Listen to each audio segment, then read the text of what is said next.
Over the last decades, temperatures have been rising, glaciers have been melting, and biodiversity is more and more in danger.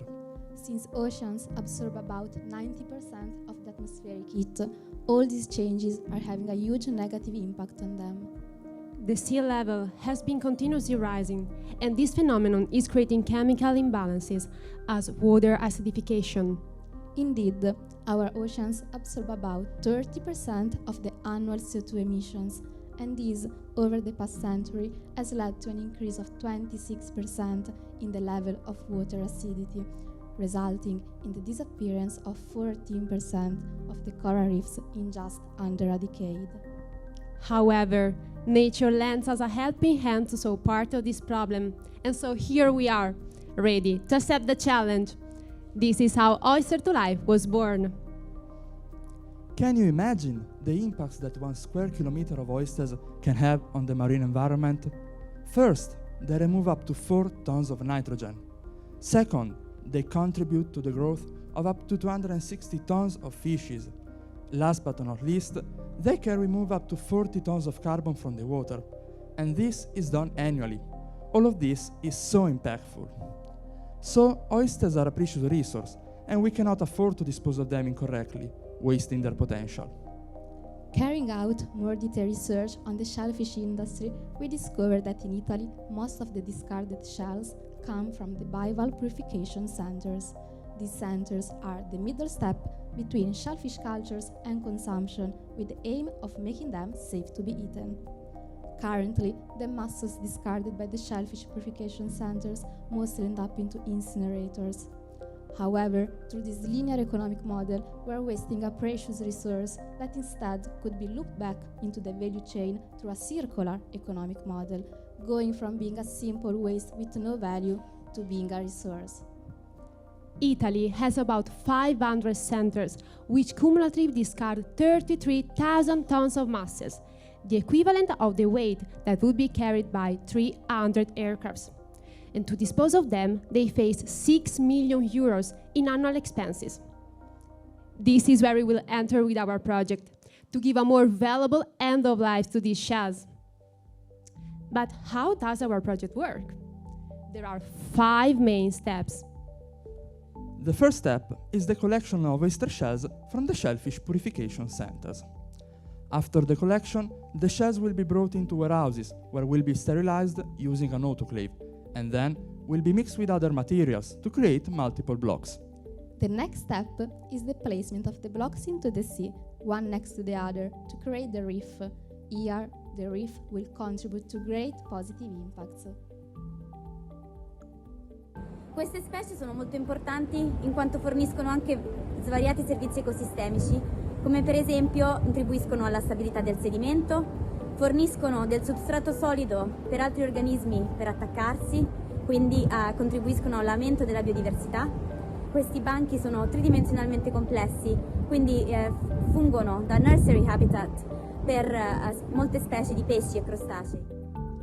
The final step will consist in monitoring the reef through a system designed by our team. In order to make Oyster to Life a solid business, we started 4 main partnerships with CESTA, a marine research center specialized in protecting the marine environment; Naturedulis, a team of experts in the aquaculture field; Camilla Bertolini, a marine biologist; and World Rise Onlus, a non-profit organization designed by young people for developing projects to enhance the marine environment. They are helping us in the development of the pilot project. Its goal is to assess the scientific feasibility of our idea before entering the market and scaling up the project. The pilot started with the designing of the blocks that would become part of the final reef. Then we produced the plate thanks to 3-dimensional printing. In this way, the first 3 block prototypes were produced through a molding process and placed in tanks where oyster larvae had the best conditions to anchor themselves on the blocks and grow. It was very touching for all of us to see the first oysters growing on the blocks we built. Now, our prototypes are in a dedicated area close to the Adriatic Sea, and we are monitoring their behavior. To ensure the economic sustainability of our project, we will target 2 main customers in the B2B market. The first will be shellfish purification centers. They pay waste management companies to dispose of the discarded oyster shells. We plan to offer them a collection service at a lower rate, allowing them to save at least 20% every year. The second will be companies that have their business in the Adriatic Sea, such as wind turbine manufacturers. They will deposit our reef into their operating area, creating natural oases. In this way, by targeting these two customers, we will cover the entire supply chain of the oyster industry, starting from upstream and arriving downstream. In April, we started interfacing with some of the bottle purification centers, proposing them our project and how it could solve their problems related to waste management. All of them showed a deep interest in Oyster to Life, thus obtaining a positive market response. So how is our project innovative? Firstly, we will be the first project that realizes a reef starting from a waste and turning it into available resource. And secondly, we will be the first project in Italy that will go beyond the research phase and blossom into a business that will affect the life of many. In the next months, we will continue the analysis and validation of potential new revenue streams, such as the use of the shells for the restoration of polluted soil and the creation of supplement for the poultry industry. We will also continue to test the materials to obtain the final reef with optimal performances, and we plan to test new prototypes realized this summer from January 2024. The next important step will be to patent our final reef. Our final ambition is to fully implement the business model at a small scale in order to completely validate it, and then to expand in other European countries to maximize our positive impacts. For instance, one possibility could be Portugal, since from the context analysis emerged that in this country there are many shellfish purification centers, which are one of our main stakeholders. In the meanwhile, we are continuously taking part to events and organizing our own to raise awareness of ocean conditions. Thanks to all these events, we have already reached more than 5,000 people, and we will keep growing. Furthermore, we won the Italian phase of the Innova Europe Challenge, organized by top European business schools in collaboration with Microsoft. We were so proud of this achievement because this represented another opportunity to make Oyster to Life grow. Well, this is Oyster to Life. Everyone deserves a second chance. Second life for oysters. Oyster to Life. Well, we sailed the seas. Now we come ashore. She's Ikima, a young mother and school teacher. Ikima lives in the small village of Kumbungu, Ghana. Imagine having 2 children to raise and 180 students to teach in a rundown school.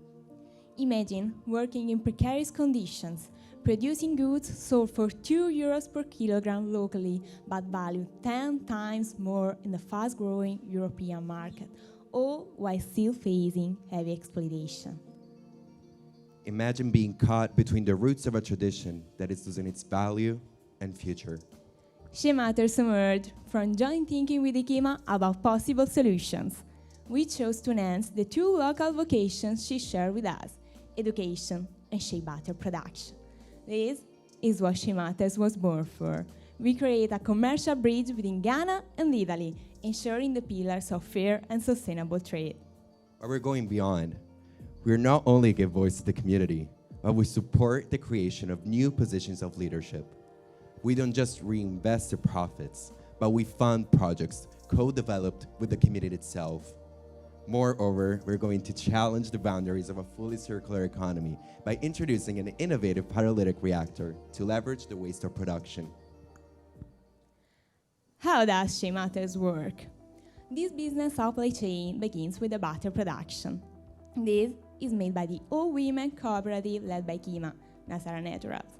The butter is then exported to Italy. Here, it is analyzed by a women-run B Corp, Aura, and then the recyclable packaging is assembled by a social cooperative providing jobs for 70 people with disabilities, Il Gabbiano. In the end, the significant partnership with Ecomercato, a large fair trade cooperative in Italy, enables us to sell the final product according to a B2B approach in over 150 herbalist shops. But in the past year, we've made significant progress in our project. We engaged in working with PolyHub, an innovation ecosystem to address key aspects of our project, like project direction, market analysis, and the definition of our target customer. In April, 2 of our team members visited the Comungo community, witnessing female empowerment and getting insights into the community's needs. A key step was meeting with our counterparts from the She Matters Ghana project to address the issue of the accumulated production waste filling the roads. It appears that producing 1 single kilogram of shea butter generates over 2 kilograms of waste, a data that should concern all of us. To tackle this problem, our innovation team started developing an innovative pyrolytic reactor that will turn 1 kilogram of waste into directly usable biogas and into 0.26 kilograms of biochar that will be used respectively to power butter production and as a base for organic fertilizer, contributing to carbon sequestration. But we are not stopping here. To bring this project to a higher level, we are already in the process of expanding our product portfolio, adapting the product chemical composition and packaging design, and exploring new markets. As we think about She Matters' future, we also think about this journey. It's evident that our project is about more than just shea butter. It's about building bridges, inspiring change, and leaving a lasting impact. Together, we can ensure that every drop of shea butter and every action we take contributes to a brighter future for us all. Together we are Shea Matters, because she matters. We are a community of students committed to make a sustainable growth of our planet. We are Enactus Italy.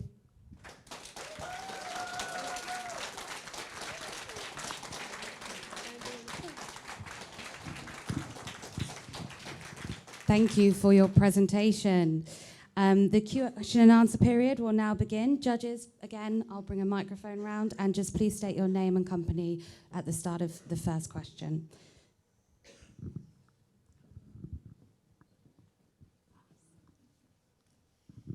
Hi, I'm Charlene from France. My question is regarding the Oyster to Life project. I was wondering if you had identified demand from those businesses that were in the Adriatic Sea for marine restoration. Yeah, thank you for the question. So we have already done this analysis for about the demand, and we can say that especially this summer in June, we received a lot of requests for creating the first reef. Because we started interfacing with some other companies as 3B, which is an Italian company, and because they proposed us to collaborate with them since they received a lot of requests for creating this reef to put in the Adriatic Sea.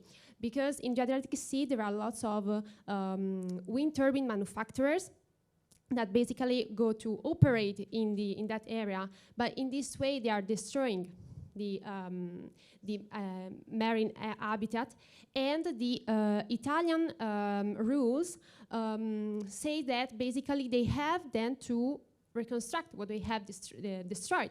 So they are really looking for how they can do this. But actually in the market, especially in the Italian market, there are not companies that do this. So we were happy for receiving this request, and we would like to start implementing.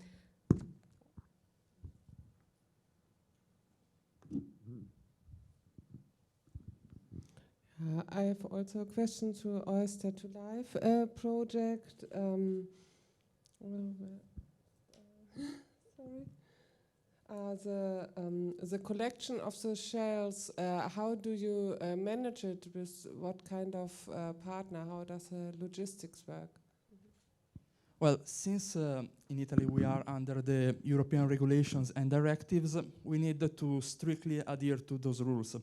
So initially we will have to collaborate with entities that already have the authorizations. This is something that unfortunately, at the beginning, we can change. But we plan that in the long term, when the business is solid, and so we can afford to expand, we will create our own logistics, getting our own authorization, so to manage everything in-house.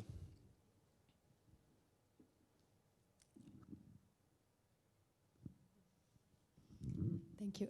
How do you manage to guarantee a lower rate for waste collection than your competitors? Thank you for the question. It's very interesting. This is because of our innovative approach to this management. Normally, the shells get collected and discarded normally into incinerators. But since they are inert materials, they can burn. It's a problem for their equations of the heat production. So these materials are actually creating a bad combustion of the other materials that the incinerators take. So the incinerators are not very happy to accept them. So they usually ask a little bit more. And that's the first part. We can offer them a lower rate because we turn the chain upside down. We take a waste, we work on it, we add value to the materials, and we create another raw material, creating our own reef that we sell. So we have, let's say, a contribute for the logistics, since we need to transport the shells, and then we generate our own income.